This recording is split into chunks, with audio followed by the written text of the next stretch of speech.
ఈరోజు బైబిల్ అధ్యయనం యాకోబు వ్రాసిన పత్రిక 2వ అధ్యాయం, మొత్తం 26 వచనాలు.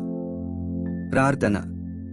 తండ్రి, మేము మరొక రోజు అనుభవించినందుకు కృతజ్ఞతలు, మరియు మీ మాటను అధ్యయనం చేస్తూ మా సమయాన్ని ఆశీర్వదించండి. మమ్మల్ని మీ దగ్గరకు రప్పించమని మేము కోరుతున్నాము. యేసునామంలో ఆమెన్. యాకోబు వ్రాసిన పత్రిక 2వ అధ్యాయం. నా సహోదరులారా, మహిమాస్వరూపియగు మన ప్రభువైన యేసుక్రీస్తును గూర్చిన విశ్వాస విషయములో మోమాటము గలవారై ఉండకుడి.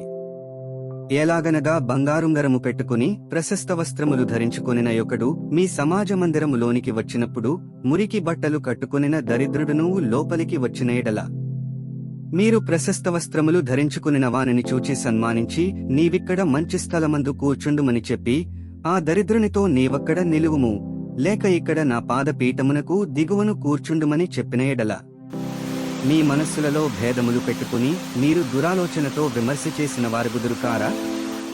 నా ప్రియ సహోదరులారా, ఆలకించుడి.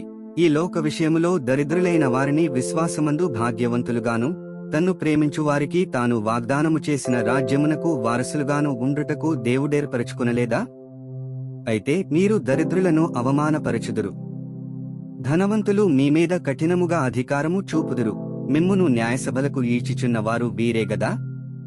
మీకు పెట్టబడిన శ్రేష్టమైన నామమును దూషించువారు వీరేగదా?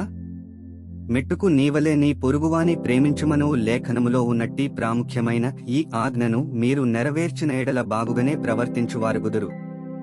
మీరు పక్షపాతము గలవారైతే ధర్మశాస్త్రము వలన అపరాధులని తీర్చబడి పాపము చేయువారుగుదురు. ఎవడైనను ధర్మశాస్త్రమంతయు గైకొనియు ఒక ఆజ్ఞ విషయములో తప్పిపోయిన ఎడల ఆజ్ఞలన్నిటి విషయములో అపరాధియగును.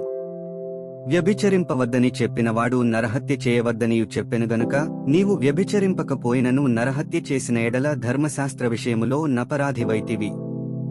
స్వాతంత్ర్యము ఇచ్చు నియమము చొప్పున తీర్పు పొందబోవువారికి తగినట్టుగా మాటలాడుడి, అలాగుననే ప్రవర్తించుడి. కనికరము చూపనివాడు కనికరము లేని తీర్పు పొందును, కనికరము తీర్పును మించి అతిశయపడును. నా సహోదరులారా, క్రియలు లేనప్పుడు ఎవడైనను తనకు విశ్వాసము కలదని చెప్పిన ఎడల ఏమి ప్రయోజనము? అట్టి విశ్వాసమతని రక్షింపగలదా? సహోదరుడైనను సహోదరి అయినను దిగంబరులై ఆనాటికి భోజనము లేక యున్నప్పుడు మీలో ఎవడైనను శరీరమునకు కావలసిన వాటిని ఇయ్యక సమాధానముగా వెళ్ళుడి, చలి కాచుకునుడి, తృప్తి పొందుడని చెప్పిన ఎడల ఏమి ప్రయోజనము?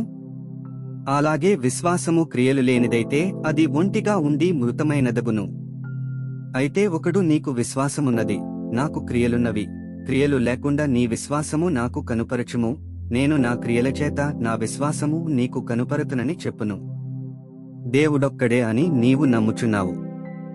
అలాగు నమ్ముట మంచిదే. దయ్యములను నమ్మి వణకుచున్నవి. వ్యర్థుడా, క్రియలు లేని విశ్వాసము నిష్ఫలమైనదని తెలిసికొనగోరుచున్నావా? మన పితరుడైన అబ్రాహాము తన కుమారుడైన ఇస్సాకును బలిపీఠము మీద అర్పించినప్పుడు అతడు క్రియల వలన నీతిమంతుడని తీర్పు పొందలేదా?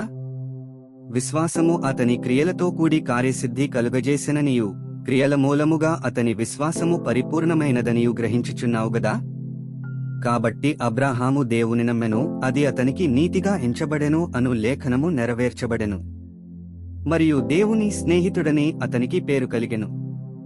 మనుష్యుడు విశ్వాసమూలమున మాత్రము కాక క్రియల మూలమునను నీతిమంతుడని ఎంచబడునని మీరు దీనివలన గ్రహించితిరి. అటువలనే రాహాబను వేశ్య కూడా దూతలను చేర్చుకుని వేరొక మార్గమున వారిని వెలుపలికి పంపివేసినప్పుడు క్రియల మూలముగా నీతిమంతురాలని ఎంచబడెను గదా? ప్రాణము లేని శరీరమేలాగు మృతమో అలాగే క్రియలు లేని విశ్వాసమును మృతము.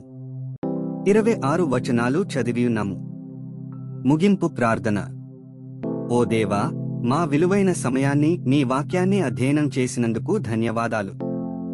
మా మార్గాలలో నడవడానికి మరియు మన సత్యాన్ని ఇతరులతో పంచుకోవడానికి మాకు ధైర్యాన్ని ప్రసాదించు.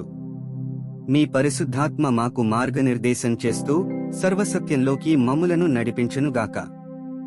ఆమెన్.